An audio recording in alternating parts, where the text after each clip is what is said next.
Hello बच्चों, आज हम पढ़ने वाले हैं चैप्टर क्लास 8 का चैप्टर नंबर 8, ठीक है, जिसका नाम है cell structure and its function. तो इसका है टॉपिक नंबर 2 और 3 होगा, ठीक है।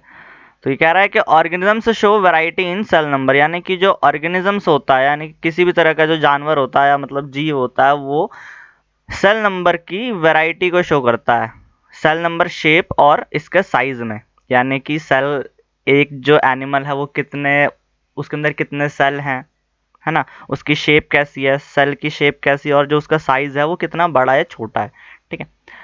तो सबसे पहले हम देखेंगे सेल नंबर के बारे में, ठीक है। तो सेल नंबर क्या होता है? देखो, हमारी जो मतलब हमारे बॉडी के अंदर जो सेल्स होते हैं वो बहुत सारे होते हैं, यानी कि जो सेल नंबर के हिसाब से जो ह्यूमंस है या फिर जो ऑर्गेनिजम्स है उसको दो बेसिक हिस्से में मतलब के दो कैटेगरी में बांटा गया है, ठीक है। एक तो होते हैं यूनिसेलुलर और एक होते हैं मल्टी सेलुलर, ठीक है। तो जैसे ह्यूमंस है, यानी कि हम लोग जो आदमी वगैरह हैं, यानी जो ह्यूमंस हैं, उनके अंदर बहुत सारी सेल्स होती हैं, यानी कह रहा है कि क्या भाई, ट्रिलियंस ऑफ सेल्स, ठीक है। क्या कह रहा है? ट्रिलियंस ऑफ सेल, यानी हमारी जो बॉडी होती है वो बहुत सारे सेल से मिल करके बनी होती है, ठीक है। मैनी सेल, ठीक है, बहुत सारे सेल के साथ मिल करके बनती है, यानी कि बहुत सारे सेल मिलते हैं तो जाके एक टिश्यू बनता है ना। फिर जब टिश्यू बनता है, फिर टिश्यू से ऑर्गन बनता है, ठीक है। फिर ऑर्गन से जाकर के कहीं जाकर क्या क्या बनती है? बॉडी बनती है, जो कि पूरी फंक्शनल होती है, ठीक है। अब जैसे जो नॉर्मल बैक्टीरिया होता है ना, नॉर्मल, एक से जिसके अंदर सिर्फ एक सेल होता है ना, जिसके अंदर क्या होता है? सिर्फ एक सेल होता है। तो ऐसे ऑर्गेनिज्म जिसके अंदर सिर्फ एक सेल होगा, है ना, जिसके अंदर सिर्फ एक सेल होगा, उसको हम बोलते हैं यूनिसेलुलर। इसके अंदर जो यूनी है ना, यूनी का मतलब होता है क्या? वन, ठीक है। यूनि का मतलब क्या होता है? वन होता है। और मल्टी का मतलब क्या होता है? बहुत सारे, है ना। तो यानी कि ऐसे ऑर्गेनिजम्स जिसके अंदर सिर्फ एक सेल होगी उसको हम बोलेंगे यूनिसेलुलर ऑर्गेनिज्म, और जिसके अंदर बहुत सारी सेल्स होती हैं उसको हम बोलते हैं मल्टी सेलुलर ऑर्गेनिजम्स, ठीक है। आगे देखते हैं। देखो, जैसे इसमें कह रहा है कि यूनिसेलुलर ऑर्गेनिज्म कैसे कैसे हैं? अमीबा, है ना। अमीबा जो है वो एक यूनिसेलुलर ऑर्गेनिजम्स है, यानी कि जिसके अंदर क्या होगा? खाली एक सेल होगा। वहीं अगर मैं बच्चों की बात करूं तो यहाँ पे जो बच्चे हैं वो बहुत सारे सेल के साथ मिल करके बने होंगे, यानी कि ट्रिलियंस ऑफ सेल्स, है ना, ट्रिलियंस ऑफ सेल, यानी कि बहुत सारी सेल के साथ मिल करके एक जो है वो मतलब एक ह्यूमन बॉडी बनती है ना। और ऐसे भी ऑर्गेनिजम्स होते हैं जिनके अंदर सिर्फ एक सेल होता है, जो कि हमें ना न्यू डाई से दिखेगा भी नहीं, इतना छोटा होता है, ठीक है। फिर इसके बाद आता है शेप, ठीक है। तो शेप क्या कह रहा है? कि जो शेप होती है ना, बहुत सारे सेल्स की बहुत सारी अलग अलग शेप होती है, जैसे कि कैसे कैसे स्फेरिकल हो गई, ठीक है, क्यूबॉइडल हो गई, ठीक है, कॉलमनार हो गई, एलोंगेटेड यानी कि लंबी हो गई, ठीक है। The shape of cell often determined by its function, यानी कि जो सेल का जो शेप है ना वो उसका फंक्शन भी डिटरमाइन करता है, यानी कि वो कैसा फंक्शन करेगा। जैसे कि फॉर एग्जांपल देखो, जैसे स्मॉल इंटेस्टाइन होता है, यानी हमारा जो स्टमक होता है, स्टमक के बाद क्या आता है? स्मॉल इंटेस्टाइन आता है। तो स्मॉल इंटेस्टाइन के अंदर जो सेल्स होती हैं वो इलोंगेटेड होती हैं।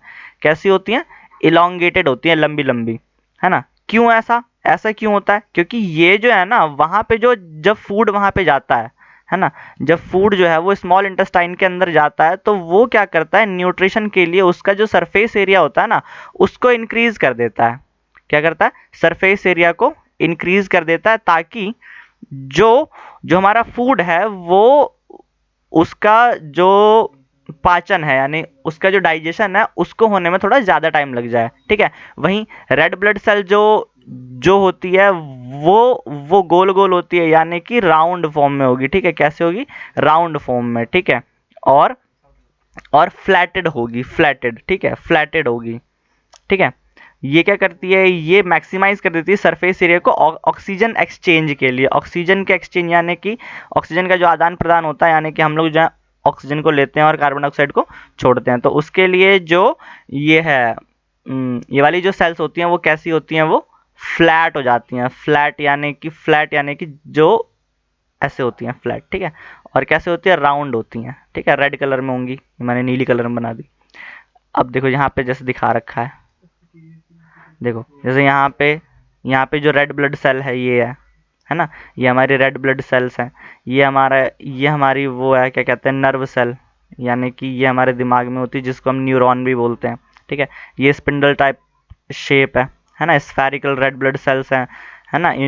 इन human spindle human shaped muscle cell, है ना, जो हमारी मसल की सेल्स होती हैं वो स्पिंडल शेप में होती हैं। फिर लॉन्ग ब्रांच नर्व सेल, यानी कि ये हमारी क्या है, ये हमारी नर्व सेल है। नर्व सेल यानी कि ये हमारे कहाँ होती है, ये हमारे होती है दिमाग में, यानी कि ब्रेन के अंदर होती है। ठीक है, अब इसके बाद आता है इसका साइज, है ना। तो जो सेल्स होती हैं वो बहुत छोटी भी होती हैं और बहुत बड़ी भी होती हैं, यानी कि इनका जो साइज होता है कुछ माइक्रोमीटर से लेकर के कुछ सेंटीमीटर तक होता है। ठीक है, यानी कि 0.5 mm यानी कि माइक्रोमीटर, और उससे लेकर के कुछ सेंटीमीटर तक भी होता है। हमारी जो नर्व सेल होती है वो 1 मीटर तक होती है, 1 मीटर बहुत लंबा होता है। ठीक है, efficient exchange material with their environment through their cell membrane. ठीक है, ये क्या काम करती हैं, ये अपने सेल मेम्ब्रेन के थ्रू जो मतलब मटेरियल जो होता है वो एक्सचेंज करना होता है वो ले लेती है। However some cell such as egg cell, यानी कि अभी अभी जो अंडा है ना, अंडे के अंदर जो सेल है वो एक सिंगल सेल है। Some animal can be quite large in order to accommodate and nutrients to organelles necessary for the embryonic development, यानी कि जो जो उसके डेवलपमेंट के लिए जो होती है उसमें वो क्या काम करते हैं, सेल मेम्ब्रेन के थ्रू जो है वो मटेरियल का जो है वो एक्सचेंज करते हैं। ठीक है, तो इसमें साइज जो होता है, अगर साइज बड़ा होगा, है ना, तो जो मटेरियल है वो ज़्यादा जाएगा, और अगर साइज छोटा होगा तो वो कम जाएगा। तो ये भी इस पे बेस है। ठीक है, बस आज यहीं तक, इसके बाद आगे वाला टॉपिक देखेंगे।